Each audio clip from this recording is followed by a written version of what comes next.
Hello bachcho, let's discuss this question. Thylakoids in chloroplasts are A. Interconnected sacs, B. A stack of lamellae, C. Interconnected tubules या D.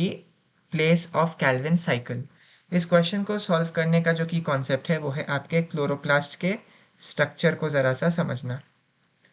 Chloroplast के structure को ज़रा समझना। तो अगर हम इस डायग्राम में ज़रा फोकस करें तो इस डायग्राम में हमको क्लोरोप्लास्ट का पूरा डायग्राम दिया गया है और कुछ लेबलिंग्स हैं। जैसे कि आप देख सकते हैं कि बाहर आउटर मेम्ब्रेन है, अंदर इनर मेम्ब्रेन है। यहाँ पर जो ऐसा एक फ्लूइड फिल्ड स्पेस है जिसके ऊपर आपको ग्राना वगैरह दिखता है, तो उसको हम क्या कहते हैं, स्ट्रोमा। और यहाँ पर हम फोकस करते हैं इन तीन मेजर कंपोनेंट्स पर, ग्रानम, लूमेन और थाइलाकॉइड। अभी थाइलाकॉइड क्या है? थाइलाकॉइड ऐसे जो सिक्के जैसे स्ट्रक्चर्स हैं ना, जो गुच्छे बनाते हैं, ये जो सिक्के जैसे स्ट्रक्चर है इनको हम कहते हैं थाइलाकॉइड। ये जो फ्लैट सैक की तरह है, सिक्के के शेप का, तो वो हम कहते हैं थाइलाकॉइड। यहीं पर एक और इम्पॉर्टेंट चीज़ है कि सैक से हमारा ये ऐसा मतलब है। तो ये जो टर्म हम यहाँ ऊपर लिख रहा हूँ मैं, ट्यूब्यूल कहते हैं। तो ट्यूब्यूल कैसा होता है? ट्यूब्यूल एकदम लंबा और ऐसा होता है, रॉड की जैसे।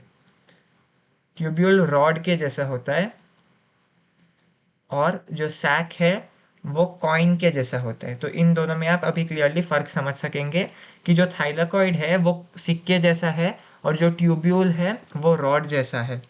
और ये जब थाइलाकॉइड का जो अंदर का स्पेस है, जिसको मैं ब्लू से शेड कर रहा हूँ, इसको हम कहते हैं थाइलाकॉइड लूमेन।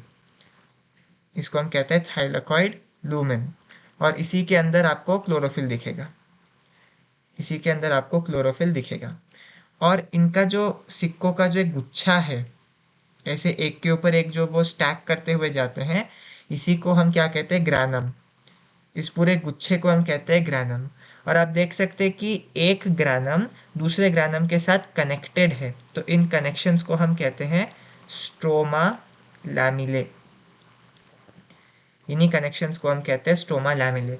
तो आप देख सकते हैं कि जो थाइलाकॉइड्स है वो एक दूसरे के साथ ऐसे स्ट्रोमा लैमिले द्वारा कनेक्टेड है।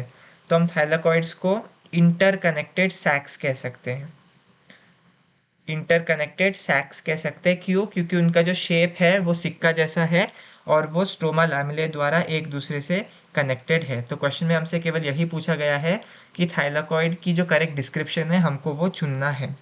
तो चलिए हम वापस ऑप्शन देखते हैं। ए इंटरकनेक्टेड सैक बिल्कुल ठीक, be a stack of lamella तो ये गलत हो गया, क्योंकि आप क्लियरली देख सकते हैं कि ये सैक होते हैं, ये लैमिले तो नहीं होते हैं।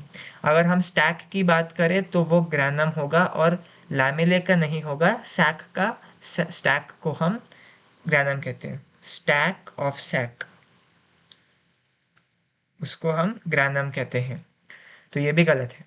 सी इंटरकनेक्टेड ट्यूब्यूल्स, तो ट्यूब्यूल्स तो नहीं है थाइलाकॉइड्स। हमने ट्यूब्यूल और एक सैक के बीच में फ़र्क देखा था पहले ही क्वेश्चन में।